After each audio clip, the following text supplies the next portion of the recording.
ERTL Thomas and Friends toys are pretty old and kinda crappy, but everyone loves them, myself included. I don't collect ERTL nor have a large collection of them, but there's a few characters that sit on my desk as fun little ornaments. ERTL Thomas toys have been around since the 1980s and lasted until the mid-2000s before being discontinued in favor of Learning Curve's similar take-along range. But for what they were, ERTL Thomas was a fun line of decently detailed toys that covered just about all ends of the Thomas the Tank Engine and even Railway series universe. I mean, things like Bluebell, the crane that appeared in the background of episodes, the old coaches, the Defuse-It wagons, Isabel the auto coach, the canal boat, and even the freaking Dyson low loader that transported Duke and Sleeping Beauty got an ERTL toy. But of course, no line of toy trains is truly complete without some train sets. And oh boy, does ERTL have some.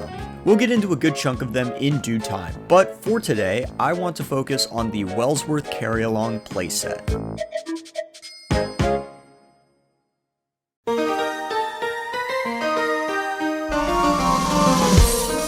First, we need to take a look at the original set, and it's pretty interesting what ERTL did here. This is a set that can be folded up and taken along somewhere, if the carry-along part of the title didn't tell you that. The tracks are part of the board, and boy, there's some crazy things going on here. We've got a solid outer loop with a couple sidings, and then a raised turntable section with a tunnel, and a couple lines that extend beyond the limits of the board. There's also a road section, and of course the Wellsworth Station area, which is curved.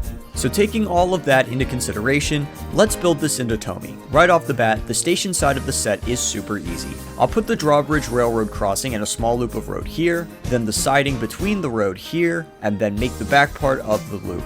Since we'll need more space in the middle for the other half of the set, I'll add a straight section in the back where we can put Wellsworth Station. But since the original set also includes two other houses next to it, I added two Maithwaite station houses to either side of Wellsworth. At the other end of the corner, I'll add a turnout switch for the raised yard, and then some straight rails with a single to double switch for the siding on that side.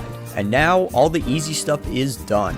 The tough part is the raised turntable section, tunnel, and all of those stinking crossrails. While I can easily say throw in some more crossrails to make it work, I currently only have one of them. So to keep things a little more coherent and simple, I'm going to cut out some of the crossrails here. I'll replace these two with turnout switches so the line can loop around. Then this part of the line that becomes raised will ascend here instead. Now the raised yard is the tough part, but I made it work. Using the double bridge piers, I placed the switch yard on top of the edges, with the center rail going back to the main loop. I then placed the turntable on a few more piers and added two small tunnels on the inner loop. Last thing is to add a cross switch and the inside siding which curves around under the yard with flexi rail, then the outer loop, dead end, and outer siding. Unfortunately, I didn't have the space to put the outer loop around the edge of the turntable, so I had to pass it through. I also put a track stop on the dead end, marking it as a point to connect other tracks to it. And there we have it. I'm pretty proud of this layout here. Now this conversion is definitely far from precise, but it's accurate and I'm okay with that. There was one point I considered crafting a cardboard structure for the raised yard, but I tested it out with Tomy parts first and made it work that way instead. Definitely not a bad playset overall. But now we have to take on the challenge of making this into a train set Tomy themselves would have made, and I think I have an idea of how to do that.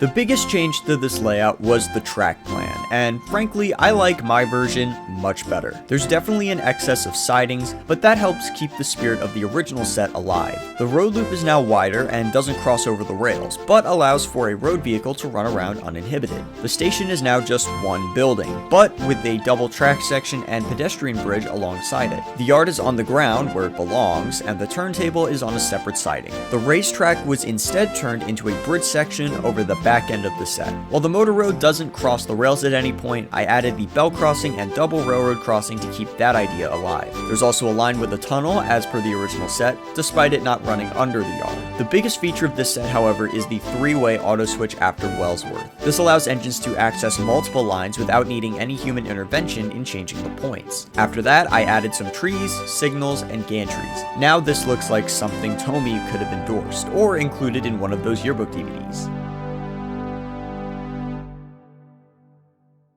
And that's all I got for the ERTL Wellsworth Carry-Along playset. After doing research into the ERTL sets for this series, there are definitely some interesting ones to convert to Tomy. I definitely had some challenges with this one, but I'm happy with how it all turned out in the end. As always, thank you so much for watching. Don't be a stinker, and have a great day.